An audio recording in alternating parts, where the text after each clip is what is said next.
Bienvenue à nouveau avec le groupe France Agricole au Salon de l'Agriculture sur le village Semences. J'ai désormais le plaisir d'accueillir Noémie Sivemont, chef de projet Innovation et Alimentation chez Terres Univia, pour parler légumineuses. Merci d'être avec nous, Noémie. Merci de m'inviter. Alors, première question, déjà peut-être rappelons un petit peu ce que sont les légumineuses et aussi où en est-on aujourd'hui en France sur leur consommation ?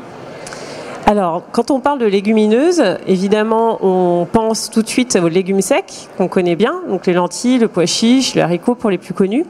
Mais ça comprend aussi le soja et puis les protéagineux qui sont en fait le pois, qui est la première production française, sur le territoire du coup, mais aussi la févrole ou le lupin par exemple.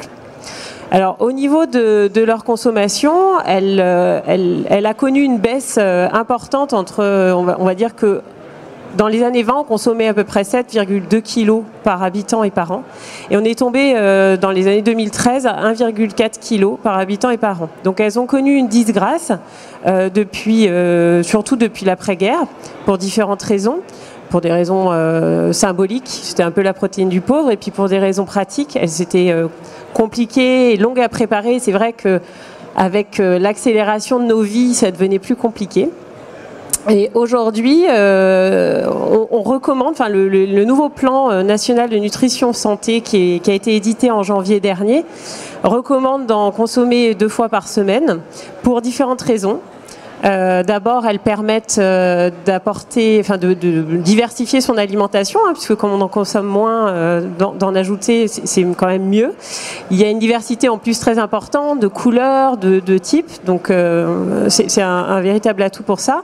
D'autre part, elles permettent de rééquilibrer l'apport en protéines végétales versus protéines animales, qui est aujourd'hui d'à peu près 70-30, alors qu'on devrait se situer autour de 50-50. Et puis, elles sont intéressantes au niveau de leur apport en vitamines, par exemple du groupe B, les folates, ou en minéraux comme le calcium ou le fer. Et surtout, c'est la raison pour laquelle elles sont recommandées, c'est qu'elles apportent des fibres que les Français consomment assez peu. La dernière enquête nationale indique que les Français en consomment 20 grammes par jour au lieu de 30 recommandés. Et enfin, elles sont intéressantes parce qu'elles apportent des glucides complexes et donc elles ont un index glycémique qui est bas, et donc elles sont par exemple intéressantes dans le cadre de l'alimentation des diabétiques par exemple. Donc elles ont de nombreux atouts nutritionnels.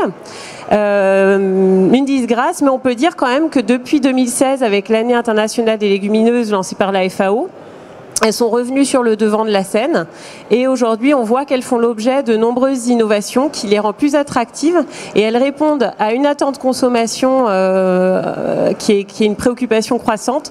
C'est l'aspect environnemental.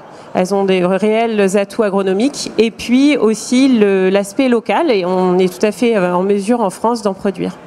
Alors c'est vrai qu'on en entend de plus en plus parler dans les médias de tous les atouts des légumineuses. Face à cette nouvelle demande et à ce nouveau besoin, les filières doivent s'organiser, comme vous l'avez dit en France. Est-ce que vous avez un exemple de projet justement d'organisation de filières ? Alors, je peux vous en citer 2. Le premier qui fait le lien avec ce que j'ai dit juste avant sur l'innovation. L'année dernière, au Salon, on a lancé le concours ProTite, qui avait pour différents objectifs, dont l'un était de recenser les projets d'innovation en alimentation qui mettaient en avant les légumineuses. C'était aussi que ça avait pour objectif de montrer aux acteurs de l'amont cette vivacité de créativité qu'il y a dans le cadre de l'alimentation sur ces thématiques des légumineuses.